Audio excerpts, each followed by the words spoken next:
Hello everyone, welcome to my channel learn chemistry with Varsha. आज मैं आपको ग्रुप थ्योरी का एक टॉपिक है पॉइंट ग्रुप, और उसमें जो है टेट्राहेड्रल पॉइंट ग्रुप है उसके सिमेट्री एलिमेंट समझाने वाली हूँ मैं आपको। तो ये जो टॉपिक है ये नेट CSIR नेट के अकॉर्डिंग और असिस्टेंट प्रोफेसर जितने भी स्टेट PSCs जो ऑर्गेनाइज़ करवाते हैं एग्ज़ाम, ये वाला जो कंडक्ट करवाते हैं असिस्टेंट प्रोफेसर का, उसके लिए ग्रुप थ्योरी बहुत इंपॉर्टेंट टॉपिक है। तो वैसे मैं इसके बारे में पहले लेक्चर डाल चुकी हूँ, ऑलरेडी अपलोड कर चुकी हूँ टेट्राहेड्रल पॉइंट ग्रुप के सिमेट्री एलिमेंट्स पर, तब मैंने पेन से किया था। अब मैं जो है ये मॉडल जो मैंने क्ले से मॉडल बनाया है इसके थ्रू मैं आपको समझाऊंगी। तो चलिए स्टार्ट करते हैं symmetry elements of tetrahedral point group. ठीक है, इसमें कौन कौन से सिमेट्री एलिमेंट्स होते हैं? एक तो होता है आइडेंटिटी, ठीक है, ई से रिप्रेजेंट करते हैं इसको।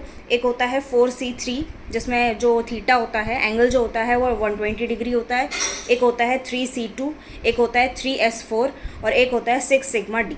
ठीक है, और इसके एग्जांपल्स हैं जैसे टेट्राहेड्रल पॉइंट ग्रुप, जो टेट्राहेड्रल वेस्पर थ्योरी जो होती है उसके अकॉर्डिंग हम इसकी शेप निकालते हैं। जैसे मीथेन है, कार्बन टेट्राक्लोराइड है, PCl4+ है, और कोऑर्डिनेशन कंपाउंड में जैसे फॉर एग्जांपल NiCO4 है, ठीक है, IR4CO12 है, ठीक है। और मेन ग्रुप एलिमेंट्स में जो रिप्रेजेंटेटिव एलिमेंट्स है उसमें P4 है, BH4 नेगेटिव है, NH4 पॉजिटिव है, अमोनियम आयन जिसको बोलते हैं हम, ठीक है। उसके बाद PO4-3 फॉस्फेट आयन होता है, एक सल्फेट आयन होता है, एक MnO4- जिसकी हाइब्रिडाइजेशन D3S होती है, तो वो टेट्राहेड्रली होता है, ठीक है, कोऑर्डिनेशन कंपाउंड होता है।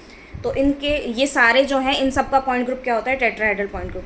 तो मैं आपको एक टेट्राहेड्रल जो स्ट्रक्चर है, जो ये मॉडल, इसके थ्रू बता देती हूँ। तो इसके इन सब में ये ही वाले सिमेट्री एलिमेंट्स होंगे, ठीक है।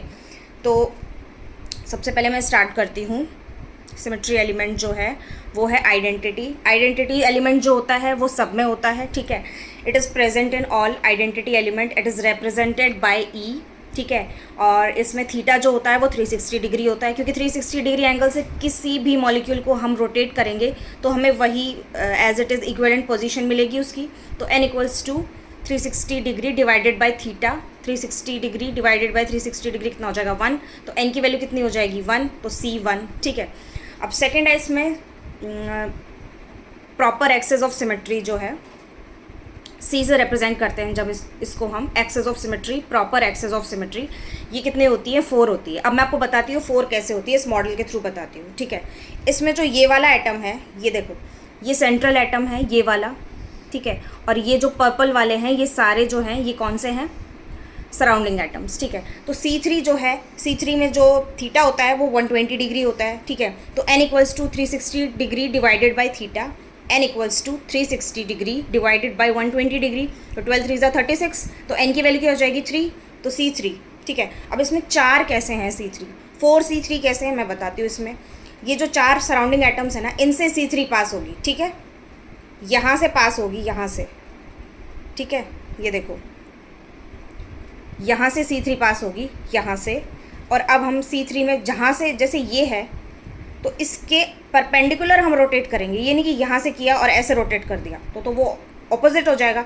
हमें ये जो एलिमेंट है, सॉरी जो ये स्ट्रक्चर है, जो टेट्राहेड्रल स्ट्रक्चर है, यहाँ से C3 पास करेंगे, 120 डिग्री एंगल पे हमें इसको रोटेट करना है, ठीक है। तो ये इसको रोटेट करेंगे जब हम 120 डिग्री एंगल से, देखो मैं करके दिखाती हूँ। तो ये वाला जो है ये यहाँ आ जाएगा, ये वाला जो आइटम है यहाँ आ जाएगा, ये वाला आइटम यहाँ आ जाएगा। तो मैं करके दिखाती हूँ आपको। इस वाले आइटम को मैं यहाँ लेके आती हूँ, ये देखो आ गया ना, ये वाला आइटम यहाँ आ गया। एक बार मैं दोबारा से करती हूँ, ऐसे इसमें 3 बार हम रोटेट करेंगे तो हमें एज इट इज़ जो है ना वो पोजीशन मिल जाएगी। मतलब ये वाला एलिमेंट जो है, ये वाला एलिमेंट पहले यहाँ पर था, अब ये यहाँ आ गया, ये वाला यहाँ आ गया, ये वाला यहाँ आ गया। एक बार और रोटेट करेंगे हम इसको, 3 बार रोटेट करना है हमें। ये 120 डिग्री एंगल पे रोटेट कर दिया, ठीक है। इक्विवेलेंट पोजीशन आ गई। इक्विवेलेंट मतलब कि जो ओरिजिनल स्ट्रक्चर जो है ना उसकी इक्विवेलेंट पोजीशन आ जाएगी। जैसे फॉर एग्जांपल हम इसको अगर H1 दे दें, जैसे फॉर एग्जांपल ये मीथेन है, ठीक है, तो ये कार्बन हो जाएगा, वाइट वाला जो है ये क्या हो जाएगा? H1 H2 H3, और ये क्या हो जाएगा? H4, ठीक है। तो इस वाले को मैं 2 बार रोटेट कर चुकी हूँ, तो जो ये इधर वाला जो एटम था वो यहाँ आ गया। अब इस वाले एटम, अब एक बार और रोटेट करती हूँ अगर मैं, ये कर दिया, तो ये अपने ओरिजिनल पोजीशन पे आ गया। जो इसकी ओरिजिनल पोजीशन जो थी H1 की, पहले H1 यहाँ गया, उसके बाद H1 यहाँ आया, उसके बाद H1 वापस यहाँ आ गया। तो ऐसी कितनी है, तो 4 एटम्स है इसमें, 4 सराउंडिंग एटम्स है ना इसमें, तो 4 C3 आ जाएंगे इसमें। एक इसके थ्रू पास होगी, यहाँ से निकल जाएगी, एक फिर इसके थ्रू पास होगी, यहाँ से निकल जाएगी, इसकी बता दी मैंने, इसकी बता दी। ऐसे ही ये इधर से पास होगी, यहाँ से, और यहाँ से निकल जाएगी। ऐसे ही ये वाला एटम रह गया एक, इसको ऐसे रोटेट करेंगे, यहाँ से C3 यहाँ से लगाएंगे, यहाँ से रोटेट करेंगे, और ये यहाँ से निकल जाएगी ऐसे, ठीक है। अब इसमें मैं आपको रीड आउट करके दिखा देती हूँ। एक्सप्लेनेशन क्या है इसकी कि there are 4 C3 in tetrahedral point group, each C3 passes through corner to the opposite triangular face of the tetrahedron, ठीक है, regular tetrahedron. As we know that there are 4 triangular faces in regular tetrahedron. देखो tetrahedral point group है ना हमारा, है ना, तो उसमें क्या है, कॉर्नर ये टेट्राहेड्रन में रखा हुआ है ये, ठीक है। ये जो टेट्राहेड्रल पॉइंट ग्रुप है ये किससे बना है, ये टेट्राहेड्रन से ही बना है ना। रेगुलर टेट्राहेड्रन एक ज्योमेट्री होती है, उससे ये टेट्राहेड्रल बना है, ठीक है। तो ये जो कॉर्नर वाला ये जो कॉर्नर है जहाँ पे सराउंडिंग एटम रखा हुआ है, यहाँ से, और ये जो है ना ये जो आपको दिखाई दे रही है, ये ट्रायंगुलर फेस है इसकी, रेगुलर जो टेट्राहेड्रन है।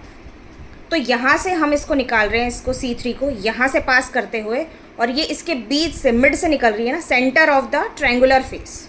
यहाँ से मतलब अगर मैं ऐसे दिखाऊं, यहाँ से C3 पास हो रही है, ठीक है, इसको हम ऐसे रोटेट कर रहे हैं, और ये जो ट्रायंगुलर फेस है ये वाली, इसको मैं, ये ऐसे है ना, इसको मैं ऐसे रोटेट करके दिखाती हूँ आपको।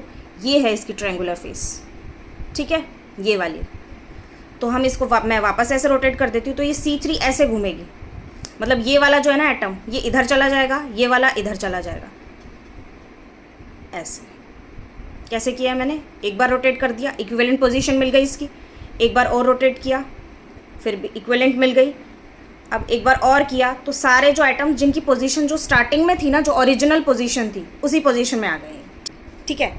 और एक और चीज़ मैंने इसमें बताना भूल गई हूँ मैं, इसमें मैंने क्या लिखा है कि as we know that there are 4 triangular faces in a regular tetrahedron, ठीक है। इसमें 4 ट्रायंगुलर फेसेस होती हैं और 4 एटम्स होते हैं, सराउंडिंग एटम्स। तो इस अकॉर्डिंग इसमें C3 कितनी हो जाएंगी, 4, ठीक है।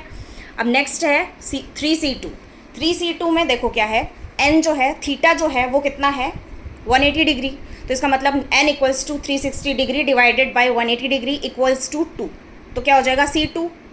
अब C2 हम पहले 180 डिग्री से रोटेट करेंगे, उसके बाद हम बताएंगे कि C2 है या नहीं है। हम ऐसे नहीं बोलेंगे कि C2 पास कर रहे हैं हम 180 डिग्री एंगल से रोटेट कर रहे हैं। अगर इक्विवेलेंट पोजीशन मिल रही है तो ही हम उसको C2 axis of symmetry present है ऐसा बोलेंगे, ठीक है।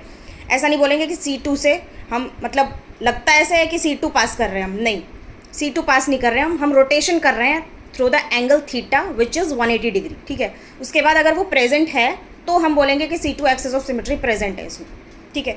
जैसे हम C5 प्रेजेंट ऐसे बोल नहीं सकते उसको, ठीक है। उसमें हम क्या बोलेंगे, सबसे पहले कि 72 डिग्री से रोटेट करेंगे, अगर प्रेजेंट है तो हम बोलेंगे कि C5 प्रेजेंट है, अदरवाइज नहीं है। तो टेट्राहेड्रल में C5 प्रेजेंट होती नहीं है, तो हम क्या बोलेंगे कि C5 प्रेजेंट नहीं है। तो अब नेक्स्ट क्या है, इसमें एक्सप्लेनेशन क्या है, देर आर 3C2 है इसमें, present in a tetrahedral point group, each C2 passes through the center of opposite edges of a regular tetrahedron, ठीक है। 3 C2 है। अब ऑपोजिट एजेस, अब एजेस कितनी होती है इसमें, एजेस कितनी होती है जो ये टेट्राहेड्रन है, 6 एजेस होती हैं। एक बार मैं आपको दिखाती हूँ कौन सी 6 एजेस हैं। एजेस क्या होते हैं, जो ये है इसको बोलते हैं edges. As we know that there are 6 edges in a tetrahedron, ठीक है, मार्क्ड बाय, ये मैं जो ये नोट्स है ना, ये भी मैं आपको शेयर कर दूँगी, ठीक है, जो जिसमें से मैं रीड आउट कर रही हूँ, ये मेरे खुद के बनाए हुए नोट्स हैं, ठीक है। तो ये जैसे, ठीक है, ये टेट्राहेड्रल है। अब इसमें मैं बताती हूँ आपको कि जो एजेस हैं वो कौन कौन सी हैं। ये वाली एज एक, ऐसे 6 बताऊँगी मैं, 1 2 और ये आगे 3, ये बता दी मैंने। उसके बाद 4 5 और ये 6। एक बार मैं वापस बताती हूँ, ये मैंने इसको सेंट्रल एटम से पकड़ लिया है, ठीक है। 1 ये हो गई, अब इसको यहाँ से रोटेट करके 2 3 ये तीनों हो गई, 1 2 3 4 5 एंड 6, ठीक है। तो एजेस अगर 6 हो गई, ठीक है, तो 3C2 कहाँ से पास हो रही है, मैंने इसमें एक्सप्लेनेशन क्या लिखी है कि there are 3C2 in a tetrahedral point group, each C2 passes through the centre of opposite edges, मतलब ऑपोजिट एजेस के सेंटर से C2 पास होगी, ठीक है। तो 6 एजेस हैं अगर, तो C2 कितनी होगी ऑपोजिट, मतलब एक C2 पास कर रहे हैं तो उसमें 2 एजेस यूज़ हो रही है, तो 6 अगर एजेस हैं तो 3 C2 पास होंगी ऑटोमेटिकली। तो मतलब जैसे ये एज है और एक ये है, ऐसे है। तो मतलब मेरा जो ये वाला हैंड है, ये वाला जो आपको राइट हैंड दिखाई दे रहा है, राइट हैंड से लेफ्ट हैंड के मिड से, मतलब बिल्कुल बीच से, यहाँ से और यहाँ तक, मतलब मैं ऐसे पकड़ लेती हूँ इसको, यहाँ से एज पास होगी, सॉरी C2 पास होगी, यहाँ से C2 पास होते हुए यहाँ से निकल जाएगी, मतलब ऐसे। तो ये वाला जो एंगल है, ये इसकी पोजीशन ले लेगा, H1 H2 की पोजीशन ले लेगा और H2 H1 की पोजीशन ले लेगा। इसी तरीके से ये वाला जो है ये इसकी पोजीशन ले लेगा और ये वाला इसकी पोजीशन ले लेगा। एक पास हो गई, अब दूसरी वाली इन दोनों को ले लेते हैं, यहाँ से पास होगी और यहाँ से निकल जाएगी, मतलब यहाँ से पास होगी और यहाँ से निकल जाएगी, ठीक है। मतलब मैं क्या कहना चाह रही हूँ, यहाँ से ये वाली जो एज है, ये वाली इस एज से पास होगी और ये जो एज है इसके सेंटर से निकल जाएगी, ऐसे।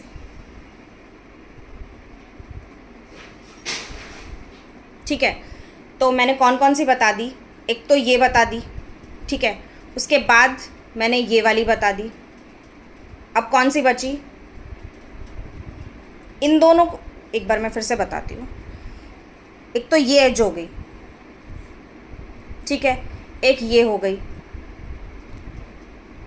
और अब एक ये वाली जो मेरी तरफ 2 एटम्स जो है ना, 2 आपकी तरफ है, 2 मेरी तरफ है, 2 टुवर्ड्स द व्यूअर, आप व्यूअर हैं जैसे, तो आप 2 towards the viewer, 2 away from the viewer, ठीक है।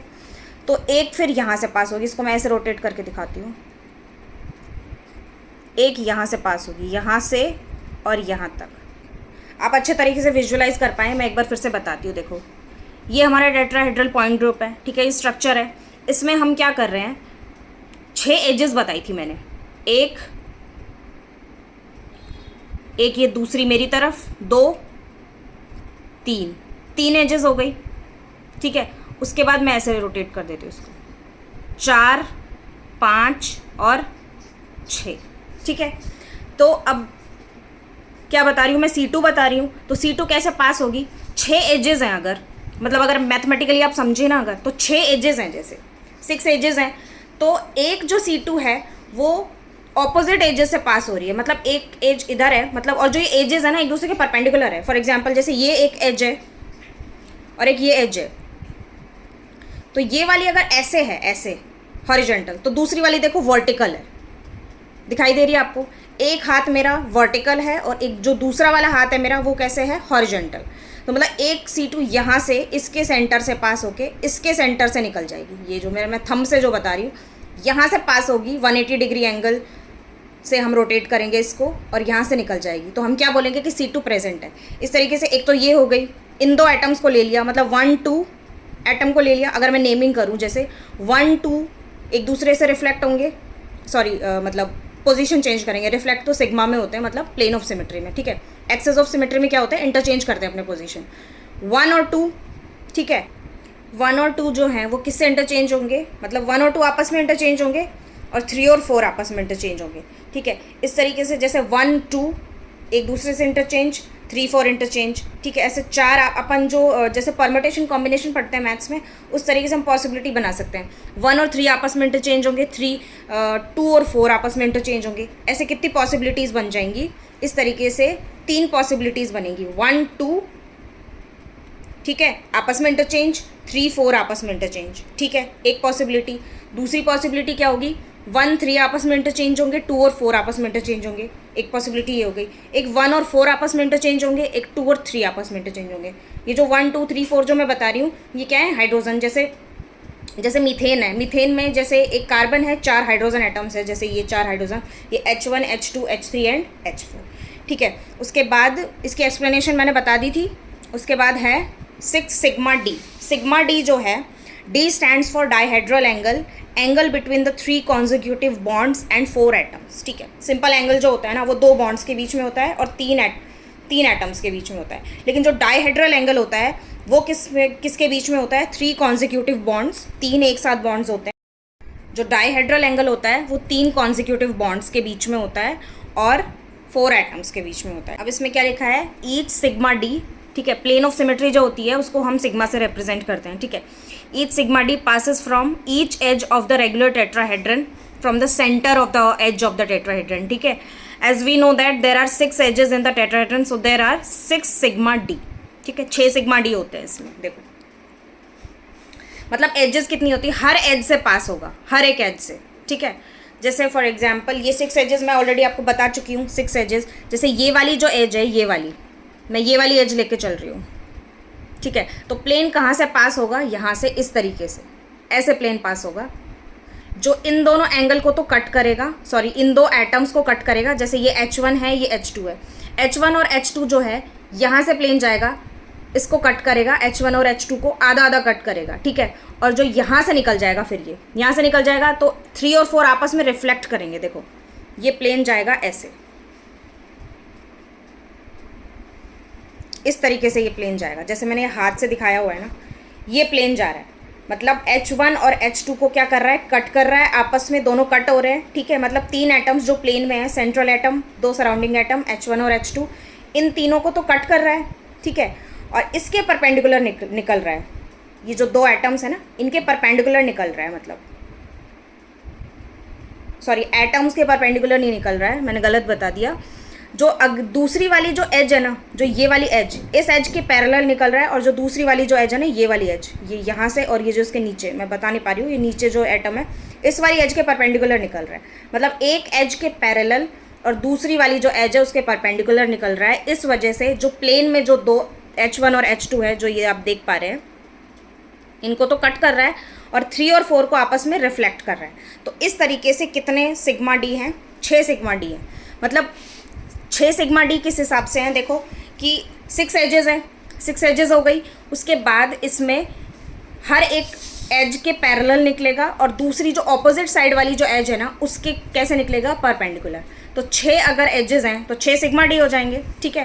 तो इसमें क्या लिखा है? D stands for dihedral angle, ये मैं बता चुकी हूँ, angle between 3 consecutive bonds and 4 atoms. Each sigma D मतलब plane of symmetry passes from each edge of the regular tetrahedron, as we know that there are 6 edges in the tetrahedron, so there are 6 sigma d, ठीक है। अब last symmetry elements हमारा कौन सा बचा है? S4, improper access of symmetry. Improper access of symmetry क्या होता है? S stands for improper axis of symmetry. There are 3 S4 in a regular tetrahedral point group. Each S4 passes from center of the opposite edges of a regular tetrahedron. ठीक है, तो इसमें क्या है, जहाँ से हमने C2 पास की थी ना, वहीं से S4 पास होगी। तो C2 हमारी कितनी थी? 3, तो S4 भी कितनी हो जाएगी? 3। देखो S4 जो है वो थोड़ी सी complicated, improper access of symmetry जो है ये थोड़ी कॉम्प्लिकेटेड है समझाना।